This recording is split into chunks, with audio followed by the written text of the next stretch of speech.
샬롬, 류 선생의 구속사 천국열차, 유도순 목사님의 신구약 성경 파노라마를 낭독하는 시간입니다. 지금은 로마서 파노라마 5번째 시간, 이 아들로 말하면. 요절은 1장 4절에서 4절. 이 아들로 말하면 육신으로는 다윗의 혈통에서 나셨고 성결의 영으로는 죽은 자 가운데서 부활하여 능력으로 하나님의 아들로 인정되셨으니 곧 우리 주 예수 그리스도시니라. 우리는 로마서를 대할 때 그 논리성을 주목해야만 합니다. 1절에서 복음을 위하여 하고 복음이 나오자 2절에서는 이 복음은 하고 인해 받고 있습니다. 또한 2절에서 그의 아들에 관하여 라는 말씀이 나오자 3절에서는 이 아들로 말하면 하고 이어지고 있음을 봅니다. 이처럼 로마서는 꼬리에 꼬리를 물고 이어지는 논리적인 연속임을 명심해 둘 필요가 있습니다. 1. 이 아들로 말하면 3절 상반절 어떤 분이십니까? 육신으로는 다윗의 혈통에서 나셨고 합니다. 기억, 이는 예수 그리스도의 인성을 가리킵니다. 이 점을 요한복음 1장 14절에서는 말씀이 육신에 대해 우리 가운데 거하심에 하고 말씀합니다. 영원 전부터 영광 중에 계시던 분이 육신을 입고 이 땅에 오셨는데 다윗의 혈통을 통해서 오셨다는 것입니다. 니은 사도가 이 말씀을 하고 있는 이유가 어디에 있는가?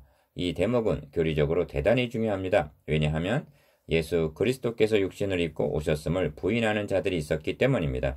요한이서 7절에서 미혹하는 자가 많이 세상에 나왔으니 이는 예수 그리스도께서 육체로 임하심을 부인하는 자라. 이것이 미혹하는 자요 저 그리스도니 하고 말씀합니다.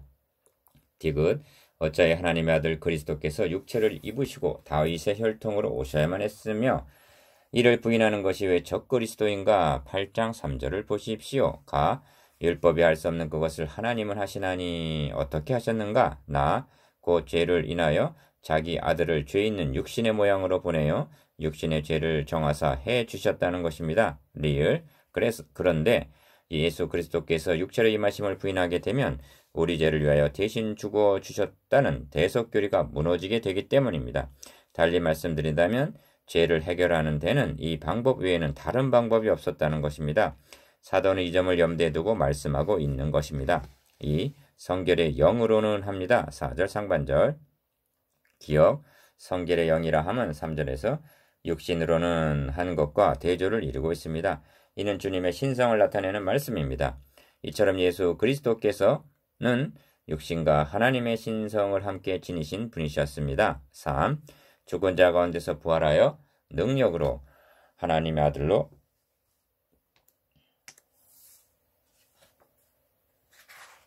인정되셨으니 합니다. 4절 중반절. 기억, 이것이 무슨 뜻입니까? 주님은 부활하심으로 비로소 하나님의 아들이 되셨다는 말씀인가요? 천만에요. 그렇지가 않습니다.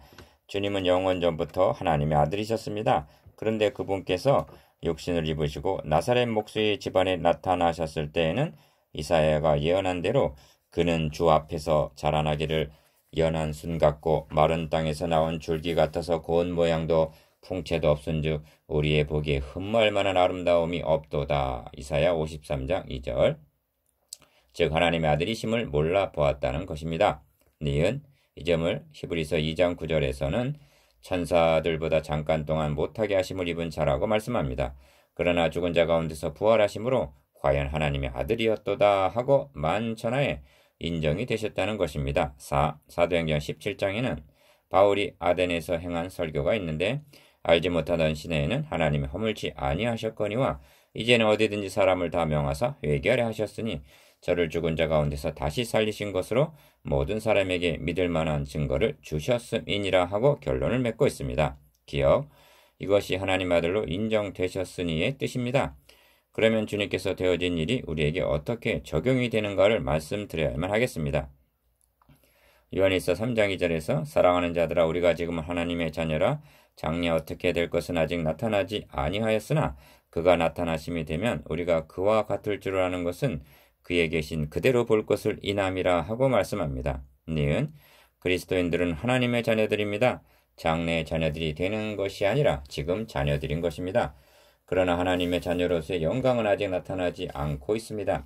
말하자면 우리들은 하나님의 자녀로서 인정이 되지 않고 있는 셈입니다. 그러나 우리 주님께서 오시는 날 우리의 낮은 몸도 주님의 부활하신 몸과 같이 영화될 것입니다. 디귿, 그 날에는 아, 그들은 진실로 하나님의 자녀들이었구나 하고 인정될 것입니다. 그때까지는 세상이 우리를 알지를 못합니다. 왜 그렇습니까? 주님의 인성만을 보고 신성을 몰라 뵌 것과 같은 이치입니다. 5. 하나님의 아들 예수 그리스도께서 우리와 같이 낮아지셔서 죽으시고 다시 사심은 자신만이 하나님의 아들로 인정되시기 위해서가 아니라 많은 아들을 이끌어 영광에 들어가게 하시기 위해서였습니다. 히브리서 2장 10절.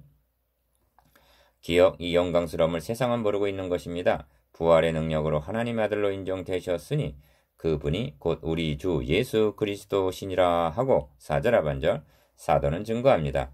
그런데 현대 교회 내에는 그노시스주의자들과는 반대로 그리스도의 신성을 부인하는 자들이 있습니다. 주님의 신성을 부인하게 되면 처녀탄생, 구속교리, 부활승천, 재림 등도 부인하게 되는 것입니다. 그러므로 이들이 현대판 적그리스도라 할 수가 있는 것입니다. 니은 사도는 주님을 우리 주 예수 그리스도시라고 부르고 있습니다. 예수는 그리스도시요 우리의 주가 되십니다. 그래서 우리 주 예수 그리스도이십니다. 그 이름은 우리가 사모할 이름입니다. 불러도 또 부르고 싶고 듣고 또 들어도 흠모할 우리들의 사랑하는 분의 이름입니다. 이것이 우리가 주님께 고백하고 돌려야 할 영광스러운 이름입니다. 디귿 사도 바울의 서신서들을 보십시오. 이렇게 부르기를 얼마나 기뻐하고 있는지요. 여러분도 그러합니까? 예수와 그리스도를 떼어놓아서는 아니 됩니다. 그 위에 주를 더해야만 합니다. 그래서 우리 주 예수 그리스도이십니다. 초대 성도들은 예수가 우리 큐리오스가 된다고 고백했기 때문에 죽임을 당했습니다. 관원들은 오직 가이사만이 주가 된다고 말하라고 위협했습니다. 그러나 허사였습니다. 리을 우리의 형제들은 그 고백을 안고 기꺼이 순교를 당했습니다. 이 아들로 말하면 육신으로는 다윗의 혈통을 통해 이 땅에 나셨습니다. 그러나 그것은 잠시 동안뿐이었습니다. 성결의 영으로는 죽은 가운데서 부활하여 능력으로 하나님의 아들로 인정되셨으니 그분이 바로 우리 주 예수 그리스도이십니다. 여러분도 하나님의 자녀임이 인정이 될 날이 다가오고 있습니다. 그 날은 우리 주 예수 그리스도께서 재림하시는 날입니다. 이것이 이 아들로 말하면의 내용입니다. 묵상해 봅시다. 1. 예수 그리스도의 인성에 대해 말씀해 보십시오. 2. 예수 그리스도의 신성에 대해 말씀해 보십시오. 3. 하나님의 아들로 인정되셨으니의 의미와 그리스도인들이 하나님의 자녀로 인정될 날에 대해서 나누어 보십시오.